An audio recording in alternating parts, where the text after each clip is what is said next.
वक्तव्य आलं त्याचं तुम्ही ट्विटही केलं होतं.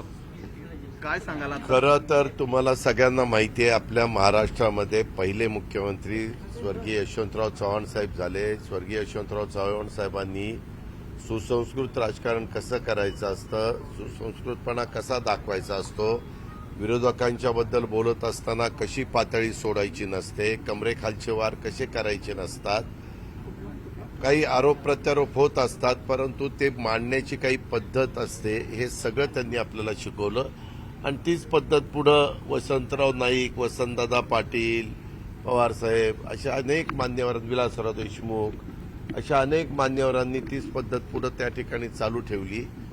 पण हे जे काही काल वक्तव्य केलं ते अतिशय निषेधार्ह आहे. त्याचा तीव्र शब्दामध्ये मी कालच निषेध केला. मी ट्विट पण केलं.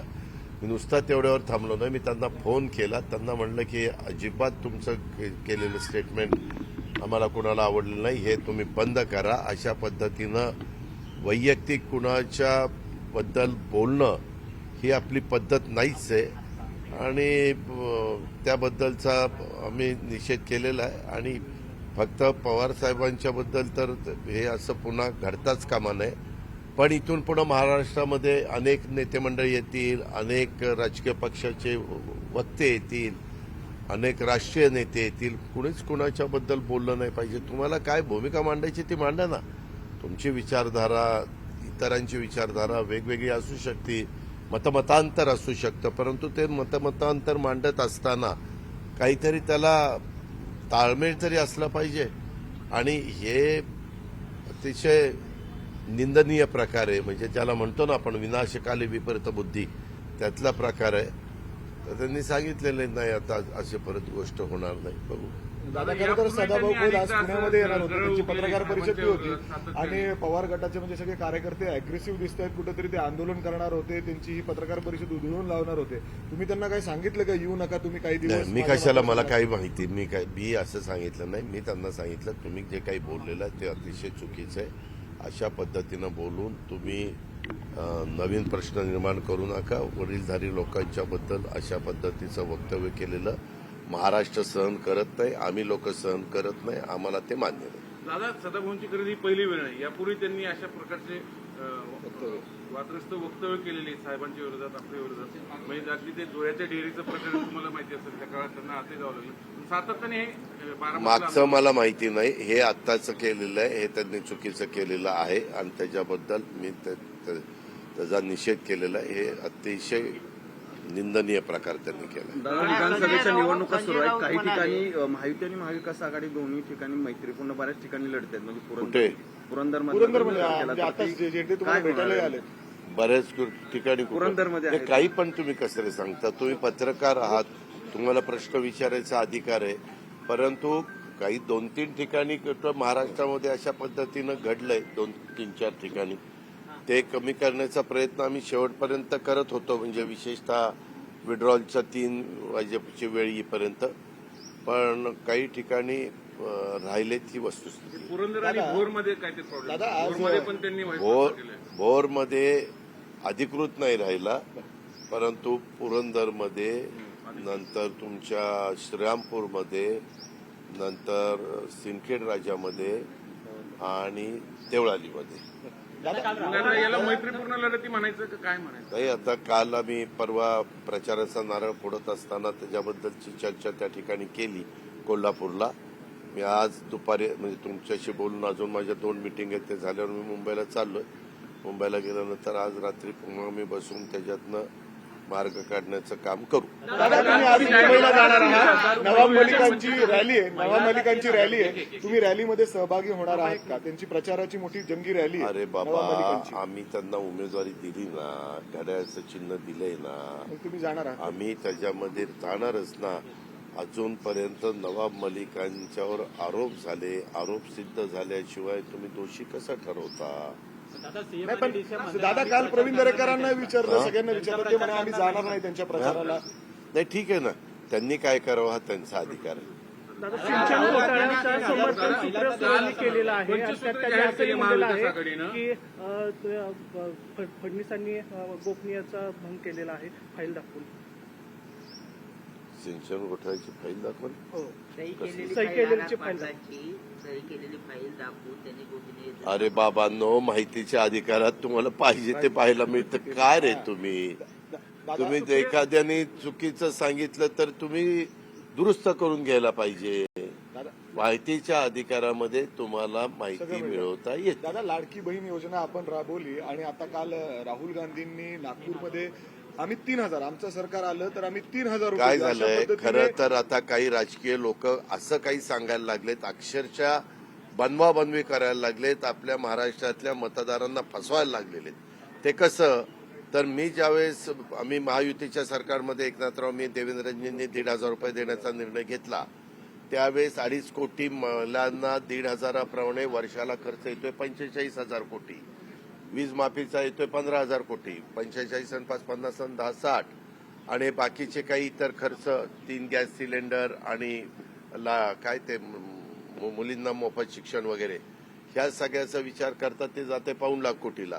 आता 45,000 कोटीचे ह्यांनी सांगितलं आम्ही 3,000 करणार, ते जाते 90,000 कोटीला. 90,000 आणि पुन्हा ते मुलांचं सांगितलंय 4,000 देत आहेत. ते समजा 1 कोटी मुलं सुशिक्षित बेकार आपण धरू महाराष्ट्रातल्या लोकसंख्येचा विचार करता. 1 लाख मुलांनी दिलं तर ते जाईल 40,000 कोटीला. म्हणजे कशाचा कशाला मेळच नाही. आता 1 लाख कोटी हे 40,000 कोटी हे भरती संख्या जर 1.25 पर्यंत गेली तर त्या पटीमध्ये वाढणार. मग 1.5 लाख कोटी तर ह्याच 2 गोष्टीला लागणार. आपलं बजेट आहे 6.5 लाख कोटी. बरं, पुढच्या वर्षीचं धरा 7 लाख कोटी. 7 लाख कोटीमध्ये 3.5 लाख कोटी पगार, पेन्शन आणि घेतलेल्या कर्जाचं व्याज ह्या गोष्टीला लागतातच पत्रकार मित्रांनो. मग राहिले 3.5 लाख कोटी, त्याच्यातले 2 लाख कोटी ह्याला गेले तर 1.5 लाख कोटीमध्ये काय होणार आहे? किती पैसे विकास कामाला राहणार आहे? नाही, हे दादांत खोटं आहे. ते एकीकडे मलाच म्हणत होते की बाबा हे तुम्ही कसं देणार, जी श्वेतपत्रिका काढा, आम्ही कोर्टात जाऊ. कोर्टात गेले, अनेक बऱ्याच गोष्टी त्यांनी त्या ठिकाणी केल्या आणि हे करताच येणं शक्य नाही. अरे तुम्ही आम्ही 1,500 रुपये देताना तुम्ही करताच येणं शक्य नाही. अरे पैसे आले, घ्या घ्या घ्या घ्या, नाही तर पैसे परत घेतील. किती काय आमच्यावर टीका नाही केली, सगळ्या प्रकारची टीका केली. आणि आता 4,000 कोटी इकडं नाही, किती 3,000 कोटी, 3,000 रुपये इकडे, 4,000 रुपये अजून काही मोफत हे ते. म्हणजे 7 लाख कोटीचं बजेटच संपायचं काम. बाकीच्या पगार बिगार काय होणार आहेत का नाही आता मला काही माहिती नाही. आणि हे का दरवर्षी नाही, दर 3 महिन्याला महागाई भत्ता वाढतो. तो तर कोणी थांबवू शकत नाही, तो द्यावाच लागतो.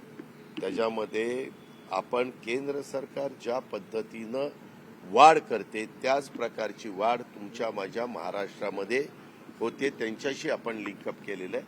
त्याच्यामुळं आता जनता आपली हुशार आहे. ते विचार करतील की आता अजून एक सांगितलंय कशाची तरी अजून माफी, कर्जमाफी 3 लाखापर्यंतची कर्जमाफी, 2 लाखापर्यंतची कर्जमाफी करायला पैसे लागलेले होते 35,000 कोटी. आता 3 लाखाची करायला किमान 50,000 कोटी. 2017 साली मुंबई महापालिकेमध्येच आपण मुंबईकरांना ज्यांची मालमत्ता 500 स्क्वेअर फुटाची आहे त्या 500 स्क्वेअर फुटापर्यंतच्या सगळ्या घरांना मालमत्ता कर रद्द करू असं एक वचन दिलं होतं. ते आम्ही पूर्ण करून दाखवलं. त्याच्यानंतर 2019ला विधानसभेला सामोरं जाताना युतीचा एक जाहीरनामा होता, कारण तेव्हा आम्ही युतीमध्ये होतो. पण 10 रुपयामध्ये गरिबांना आम्ही जेवण देऊ हे एक वचन दिलं होतं. ते मी महाविकास आघाडीमध्ये सुद्धा शिवभोजन सुरू करून दिलं होतं. थोडक्यात काय की साहजिकच आहे की महाविकास आघाडीचा जाहीरनामा त्याच्याबरोबर आम्ही पूर्णपणाने सहमत आहोतच. पण शिवसेना म्हणून मला असं वाटतं की आमचं सुद्धा एक काही कर्तव्य आहे की काही गोष्टी बारीक सारीक असतात त्या ढोबळमानाने मांडता येत नाहीत. मग आपण त्यातलं वेगळेपण काय आहे हे हेरून एक महाविकास आघाडी आणि शिवसेना या माध्यमातून ती वचनं सरकार आल्यानंतर पूर्ण करावी. आता आजचा हा जो मी वचननामा आहे तो आपल्या सगळ्यांच्या साक्षीने महाराष्ट्राच्या जनतेसमोर सादर करत आहे. हा वचननामा 2 स्वरूपात असेल. एक तर ज्याला आपण टॉकिंग पॉइंट्स म्हणतो की पटकन काय बोलायचं तर तो खिशात मावेल आणि त्यातले जसं काल पंचसूत्री होत्या तसं शिवसेनेची काही वचने आहेत त्याच्यामध्ये त्या 5 पंचसूत्रीचा सुद्धा अंतर्भाव आहेच. त्याच्यापेक्षा फार काही वेगळ्या अशातला भाग नाही, पण थोड्याफार ज्या काही वेगळ्या गोष्टी आम्हाला जाणवल्या किंवा भासल्या की त्या त्याच्यात यायला पाहिजेत. आणि महाविकास आघाडीच्या सर्व घटक पक्षांना तेही मान्य आहे की नाही ह्या ठीक आहे, या गोष्टी करायला पाहिजेत. सविस्तर वचननामा घेऊन फिरणं थोडंसं अवघड होतं, कार्यकर्त्यांना सुद्धा थोडं अवघड होतं, वक्त्यांना सुद्धा होतं. म्हणून खिशात मावेल अशी 5 किंवा 10 ही वचनं आम्ही आपल्या माध्यमातून जनतेच्या चरणी सादर करत आहोत. त्याच्यानंतर त्याच्यावरती एक QR कोड दिलेला आहे. तो QR कोड स्कॅन केल्यानंतर शिवसेनेचा जो काही वचननामा आहे तो आपल्याला पूर्णपणाने वाचता येईल. आणि येत्या काही काळात 1-2 दिवसातच महाविकास आघाडीचा सुद्धा जाहीरनामा येतोय. तो सुद्धा मी म्हणेन शिवसेना, राष्ट्रवादी काँग्रेस आणि सर्व आमचे मित्रपक्ष यांचा एक एकत्रित जाहीरनामा आहे. त्याच्यामुळे त्याच्यापासून आम्ही काही वेगळं करतोय किंवा ते आम्हाला मान्य आहे का, हे आम्हाला मान्य नाही का, स्वतंत्र अस्तित्व दाखवतात का, असं काही एक ह्याच्यामध्ये प्रकार नाही. काही गोष्टी ज्या जसं काल मी एक मांडला विषय की मुंबईतले आणि आपल्या महाराष्ट्राचे कोळीवाडे आणि गावठाणं म्हणजे सर्व म्हणजे अगदी त्याच्यामध्ये कोळी बांधव आले, काही गावठाणं आली, ख्रिस्ती समाजाला सगळे आले. यांच्याकडे आता या सरकारची वक्र नजर गेलेली आहे. या कोळीवाड्यांचा क्लस्टर विकास किंवा क्लस्टर डेव्हलपमेंट करण्याचा त्यांनी घाट घातलेला आहे. क्लस्टर म्हणजे काय की सगळे एकत्रित करायचं, त्यांना टॉवर बांधून द्यायचे आणि बाकीची जमीन ही त्यांच्या मित्राला, आता कोण मित्र, एकच मित्र आहे तो हे करू शकतो, त्याच्या घशात घालायची. असा हा एक काळा प्रकार त्यांनी सुरू केलेला आहे. पहिल्या प्रथम आमचं सरकार आल्यानंतर तो त्यांनी केलेला GR आहे तो आम्ही रद्द करू. कोळीवाड्यांचं अस्तित्व, गावठाण्यांचं अस्तित्व, त्यांची ओळख हे आम्ही कदापि पुसू देणार नाही. आणि त्या सगळ्यांना म्हणजे कोळी बांधवांना असेल, गावठाणातील असेल, या सर्व लोकांना मान्य होईल असाच विकास आम्ही तिथे करू. अन्यथा काय होईल की कोळीवाडे म्हटल्यानंतर मग मासे सुकत कुठे टाकायचे त्याला बंदी येईल. मासे सुकत इकडे मासे सुकत टाकायचे नाहीत, तिकडे सुकत टाकायचे नाहीत. त्याच्यानंतर टॉवर बांधले आणि कालच्या सभेत मी ओझरतो बोललो की आता प्रत्येक इमारतीला पार्किंग देतात, पण कोळी बांधव त्या पार्किंगमध्ये त्यांच्या होड्या पार्क करू शकणार आहेत का, की 3ऱ्या मजल्यावरची होडी आहे ती काढायची आणि मग समुद्रात न्यायची, तर असं अजिबात होऊ देणार नाही. कोळीवाड्यांचा जो एक प्रशस्तपणा आहे, माझ्या कोळी बांधवांना मासेमारीसाठी लागणारी जी जागा आहे ती तशीच्या तशी कायम ठेवू आणि त्यांना विचारात घेऊनच जसं सीमांकन हे आम्ही सुरू केलं होतं त्यांचं, ते अजूनही पूर्ण नाही झालेलं. अशा अनेक गोष्टी आहेत. त्याच्यानंतर धारावीचा जो विषय आहे, हा धारावीचा विषय केवळ धारावीपुरताच मर्यादित आहे अशातला भाग नाही, तर धारावीच्या माध्यमातून पूर्ण मुंबईभर जो एक बकालपणा आणण्याचा हा सरकारचा डाव आहे तो आम्हाला हाणून पाडायचा आणि तो पाडणार. कारण धारावीमध्ये 4-4.5 लाख जर वस्ती असेल तर त्यातली अर्धी अधिक ही अपात्र ठरवून मुंबईत इतरत्र फेकून द्यायची. मग ती कुठे मिठागरात असेल, दहिसरला असेल, मुरुडला असेल, आता तिथलीही लोक उभी राहिलेत. मग एक तर धारावीकरांना धारावी सोडायची नाहीये आणि बाकीच्यांना सुद्धा त्यांना कळते की इकडे संपूर्ण नागरी सुविधांवरती ताण पडणार आहे. जर का आत्ताच्या निविदेप्रमाणे किंवा निविदा बाह्य सवलतींप्रमाणे धारावीचा विकास करण्याचं ठरवलं तर मुंबईकरांवरती, मुंबईच्या नागरी सुविधांवरती असह्य भार पडेल. जर कॅल्क्युलेशन नीट केलं, आपल्यापैकी कोणी करू शकत असेल तर मला कृपया मदत करा, पण जेवढी जमीन म्हणजे 1000 एकर जमीन ही आजच अदानीला दिलेली आहे आणि त्याचे तसे आदेश निघालेले आहेत. म्हणून मी काल जो एक उल्लेख केला की संविधान बचाव हे लोकसभा हरल्यानंतर त्यांनी महाराष्ट्रामध्ये जाहीर केलं की हे एक फेक नरेटिव्ह होतं. मग हे सरकारचे आदेश हे फेक नरेटिव्ह आहेत का? अर्थात आमचं सरकार आल्यानंतर आम्ही ते फेकणारच आहोत, ते काही जागेवर ठेवणार नाही. पण हा सगळा विषय लक्षात घेऊन आम्हाला असं वाटलं की आमच्या परीने काही विषय हे आपण त्याच्याकडे लक्ष देण्याची गरज आहे आणि त्यानुसार आम्ही हा वचननामा आपल्या सगळ्यांच्या साक्षीने प्रकाशित करत आहोत, जनतेच्या चरणी सादर करत आहोत. त्याच्यामध्ये अनेक वचनं जी आहेत ती महाविकास आघाडीच्या जाहीरनाम्यातली जरूर आहेत आणि शेवटी आमची आघाडी आहे. काही मोजकी करायची असतील वचनं अशी आहेत, जसं मुंबई आणि महाराष्ट्राचं गृहनिर्माण धोरण आम्ही ठरवणार आहोत. मुंबईप्रमाणेच महाराष्ट्रातील प्रमुख शहरांमध्ये जसं मुंबईमध्ये झोपडपट्ट्या तशा काही शहरांमध्ये आहेत, तर तिथे सुद्धा आम्ही विकास करणार आहोत, तिथल्या स्थानिक शासनाच्या माध्यमातून. अशा अनेक गोष्टी आहेत. मुंबईतलं पळवलेलं वित्तीय केंद्र हे नव्याने आम्ही धारावीमध्ये उभारू. धारावीमध्ये म्हणजे धारावीकरांना जिथल्या तिथे त्यांच्या उद्योगासह घर तर देऊच, पण मुंबई आणि महाराष्ट्रातील भूमिपुत्रांसाठी नोकरी कुठे. कारण मधल्या काळामध्ये आदित्य जे बोलला होता की आमच्या 3 प्रायोरिटी काय असतील, तर रोजगार म्हणजे नोकरी नोकरी नोकरी, बेकारी तर हटवली पाहिजे.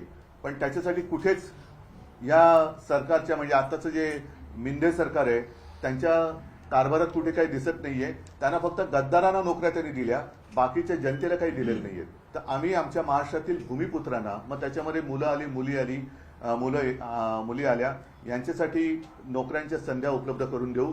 आणखीन एक महत्वाचा विषय, कारण बोलायला गेले तर खूप आहे, आणखीन एक विषय, आपल्या राज्यामध्ये जसं मुलींना शिक्षण मोफत दिलं जाते, आनंदाची गोष्ट आहे, पण मुलींप्रमाणे मुलांना देखील आम्ही मोफत शिक्षण देणार हे सुद्धा आम्ही वचन त्याच्यामध्ये दिलेलं आहे.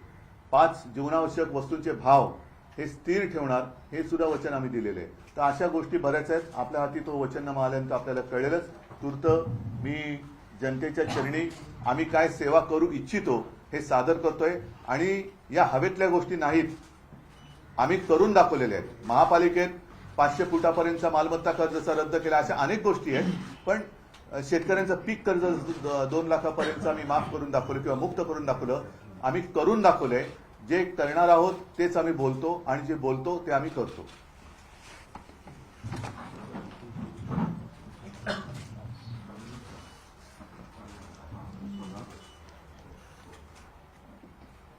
बाकीचे